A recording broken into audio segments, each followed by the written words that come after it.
Then I will try to do my best presenting this data from Dr. Gonzalo Castro from Chile. This is Dr. Gonzalo Castro I introduced to you. And it happens that last Saturday night it was a really strong earthquake in Chile. Some images that he sent to me. And the problem is that the farm, as Don mentioned, was out of power, out of electricity for 2 days, out of feed for 3 days. But right now the situation is recovering slowly. Then, a part of that, it was not allowed to travel because Santiago airport was closed for all the week. Then we miss Gonzalo.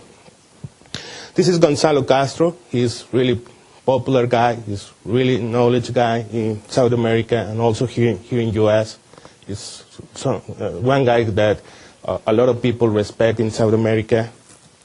Gonzalo Castro owns a farm. He initiated that farm in 1978, and since 1978 to 2002, the farm was a DMPAC farm, and they deliver gills and barrows to Argentina, different countries in South America.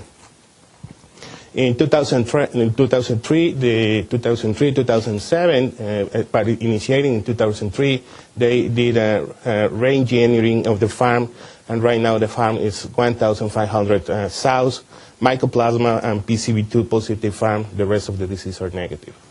Three site production sites, as you can see in the chart. What about Chile? Chile is a particular country for raised pigs. The pork production in Chile is around $304 million. The pork production consumption is around 20 kilograms per capita. And Chile is expecting to market pigs around 10 million of pigs in 2012. The majority of those pigs go to the outside. Essentially, U.S., Canada, and Asian countries are the destiny of those pigs. And they can do that because they have a really important situation, really particular situation. They are free from the majority of the important diseases. I mean, they are free from foot and mouth, cholera, TGE, Augeski's disease, and PIRS. They based this particular sanitary situation in this specific concept, that is biosecurity. In 2007, it was the first reports of PCVAD in Chile. And Gonzalo Castro farm in particular was affected in the second quarter of 2007. And at that time, it was a lot of information about the use of vaccines. Then commercial vaccines were available under a special permit, and you need to show or demonstrate to the government laboratorial confirmation in order to can import those vaccines, and they did that. Then you can see here, and this is something that you observe, or we observed in the past. I mean, pigs before the vaccination process, you can see weak pigs, really bad condition, and after vaccination process. Data of Gonzalo Castro data describe 4 different periods. Period between January 2007 to October 2007, in when they don't vaccinate. It's really interesting because Gonzalo described to me how hard it is face new diseases in Chile, because they start observing clinical symptoms, but they don't think that it was something infectious in the farms. I mean, they try to do improvements in the nutrition, do improvements in the management, but they were reluctant to accept that they have a new infectious agent in their country. They decided to vaccinate. But finally, in November 2007 until June 2008, they vaccinate. And they vaccinate with a 2-dose vaccine, could circumvent PCV, 2 ml, 5 and 20 days of age. Really good results after the vaccination. Then, because of those good results, in the period between July 2008 and December 2008, they decided to stop vaccination. Pigs growing well again, and as everybody knows, and it was a global situation, financial pressures take the decision. For that reason, they took the decision to remove the vaccination, quit the vaccination program. And finally, the last period that I'm going to present is the period between January 2009, December 2009, in which they vaccinated with Intervac Circoflex 1 ml at 20 days of age. You can see the results. We have the four periods, and we have different parameters in the evaluation: mortality, per animal flow, calls, and finally the attrition. I think in this table we're going to represent the Site 2 performance in relation to the attrition. In the non-vaccinated period, 2.8% of attrition, circumvent 2.65% of attrition reduction. In the period of they decide non-vaccinate, 1.6%, and in the period in the last year, 2009, in which they use Circoflex, 1.3% of attrition.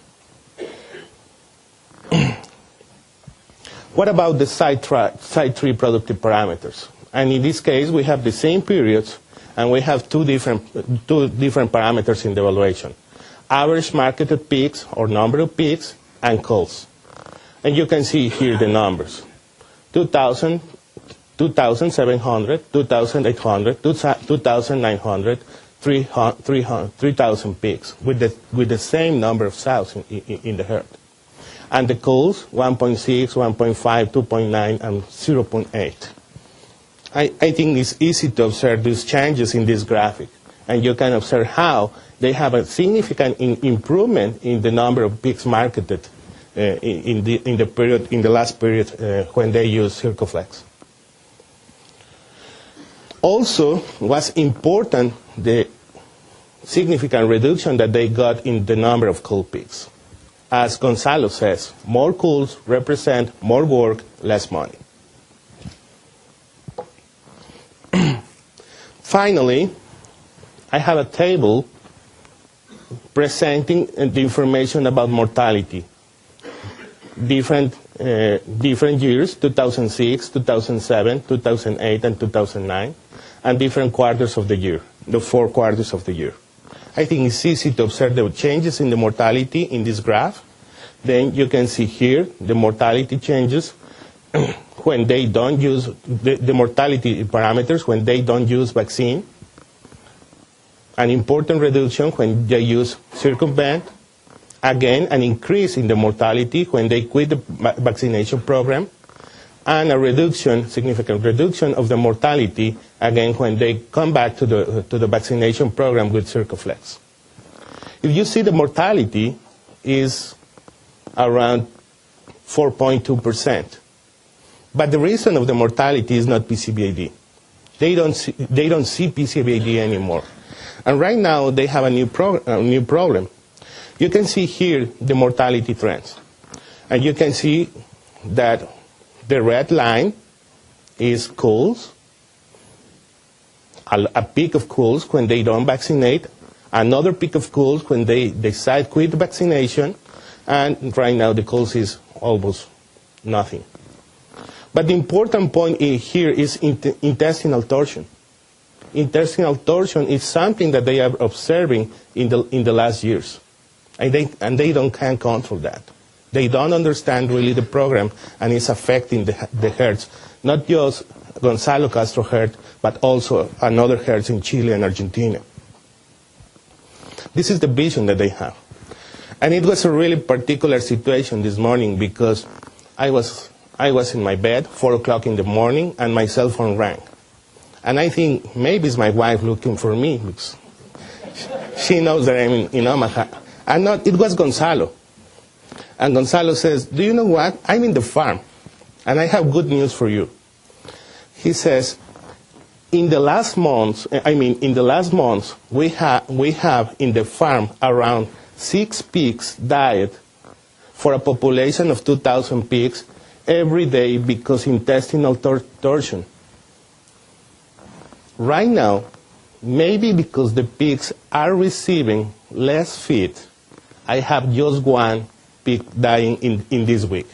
Then he says, I don't know if the effect is because we are reducing the level of feed that they are in, or the incoming of feed of these pigs, or because the earthquake impact this. It's something that you need to report, he says. Then, finally, he asked me to read this conclusion for you. And Gonzalo Castro quotes for you.